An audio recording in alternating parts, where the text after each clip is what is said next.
ამ კოორდინაციის შეგროვებაზე, ქუჩების დასუფთავებაზე და ტრანსპორტირება გადამეტაშინა შეგვიძლია მოსახლეობის პარტნიორებს კოორდინირებას და ხერხდება ახალი მოსახლეობის რომლის მასაკითხები თვალსაჩინო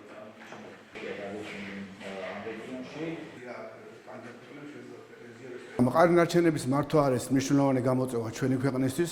ამ მიმართულებით მუშაობს მყარი ნარჩენების სახელმწიფო კომპანია, რომელიც გადმოვიდა გარემოს დაცვის სოფლის მეურნეობის სამინისტროს შემადგენლობაში. ჩვენ მუშაობთ დაინტერესებულ მხარეებთან რეგიონებში, სადაც ჩართული არიან მუნიციპალიტეტის მერები, საკრებულოს ხელმძღვანელები, ასევე პარლამენტის წარმომადგენლები. გვინდა რომ უახლოეს პერიოდში ძველი ნაგავსაყრელები დავხუროთ, რომელსაც უკვე რესურსი ეწურება და გავხსნათ ახალი სტანდარტის შესაბამისი ნარჩენების განთავსების ადგილები. ამიტომ ვთხოვ რომ ყველა ეფექტიანად ვიმუშაოთ და მოსახლეობის ჩართულობაც არის ძალიან მნიშვნელოვანი. მოგეხსენებათ რომ მყარი ნარჩენების მართვა დღესდღეობით სოფლიოსათვის არსებულ გამოწვევას წარმოადგენს. გამონაკლისი არც საქართველოა და ჩვენი მთავრობისათვის პრიორიტეტული საკითხია სწორედ ეს საკითხი. დღეს ჩვენთან რეგიონში სტუმრად ბრძანდებოდა გარემოს დაცვისა და სოფლის მეურნეობის დაცვის მინისტრის მოადგილე ბატონი სოლომონ პავლეაშვილი და მყარი ნარჩენების მართვის კომპანიის წარმომადგენლები.